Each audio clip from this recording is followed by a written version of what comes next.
6-cı çakra. 6-cı çakra intuisiyadır. Əgər intuisiyamızı aktivləşdirmək istəyirsə, ümumiyyətlə 6-cı çakra ilə 7-ci çakraya bir nəfəs deməli deyəcəm sizə. Bunlar ikisi də, yəni biri ruhani əlaqə və intuisiyanın aktivləşməsi. Eyni nəfəsi işləyə bilərik. Ən gözəl nəfəs. Mən keçən səfər də bu nəfəs haqqında demişdim.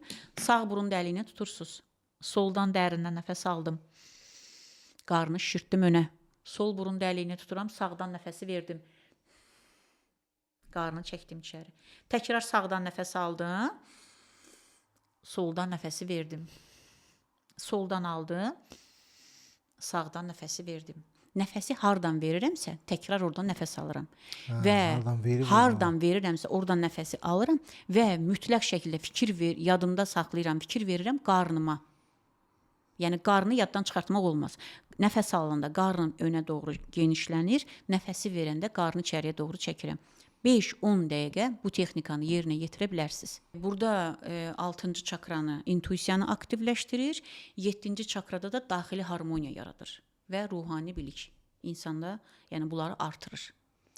Yəni bu belə deyək də, bunları eləməklə biz faktiki olaraq belə deyim, blokdan aça bilirik. Blokdan aça bilirik. Bu sadə indi hərəsi üçün bir nəfəs çalışması dedim mən sizə. Bunun hamısını bir gündə eləmək lazım. Bir gündə eləmək lazım deyil. Yəni yoxsa harda belə deyim də çətinlik hiss eləyirsən ya. Məsəl üçün insan hiss eləyir ki, məsələn, mən hiss eləyirəm ki, qarşıdakı insana sözümü deyə bilmirəm. Bu nə deməkdir? Mənim 5-ci çakramda problem var. Mən içimdə danışıram, amma sözümü sizə deyə bilmirəm.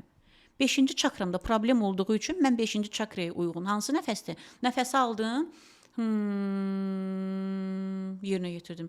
Və yaxud da ki, ürəyimdə problem var. Deməli, məndə ürək çakramda bloklama gedir. Hansı nəfəsdir?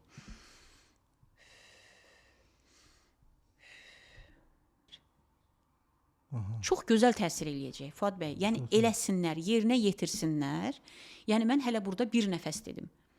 Yəni bunu artırmaq nə qədər lazımdırsa, məsələn artırmaq olur. Yəni gün ərzində məsələn hər xəstə bir xəstəlikdən müraciət eləyir, bir xəstəlikdən şikayət olur və o xəstəliklər də hamısı bayaq dediyiniz kimi çakralarıdır.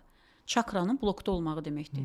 Və sırf bunları yerinə yetirə-yetirə, bu nəfəsləri onlar eləyə-eləyə günbəgün onlarda hansı daxili proseslər getdiyini onlar özləri mənə deyirlər. Və sağalaraqdan ən uzağı 10 seans tamamən onları özünə gətirir və sonra istəyirlərsə davamlı şəkildə gəlirlər. Və yaxud yadlarında saxlaya bilənlər varsa, özü evdə eləyir. Amma mütləq şəkildə düzgün olmalıdır. Ona görə ki, birdən tutaq ki, insanın təzyiqi yüksəkdirsə, o götürər sol burun dəliyini tutar, sağdan nəfəs alar verər, təzyiqini daha da qaldırar 250-yə, məsələn.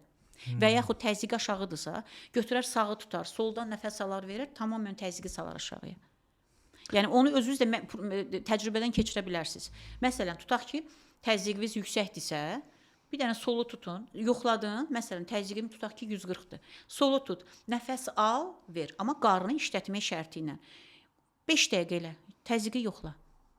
Gör təzyiq nə qədər aşağı düşür. Həmən fərq edir. Həmən fərq edir. Ona görə ki, mən aparat həmişə bizim yanımızdadır. Yəni gəlirlər, təzyiqi ölçürük və qutaran kimi də ölçürük. Nəfəsi qurtaran kimi ölçmürsə, məsələn, aradan 1 dəqiqə fasilə ver ki, bədən özünə gəlsin. 2 dəqiqə fasilə ver, bədən özünə gəlsin. O andan sonra götürürsüz, təzyiq aparatını ölçürsüz.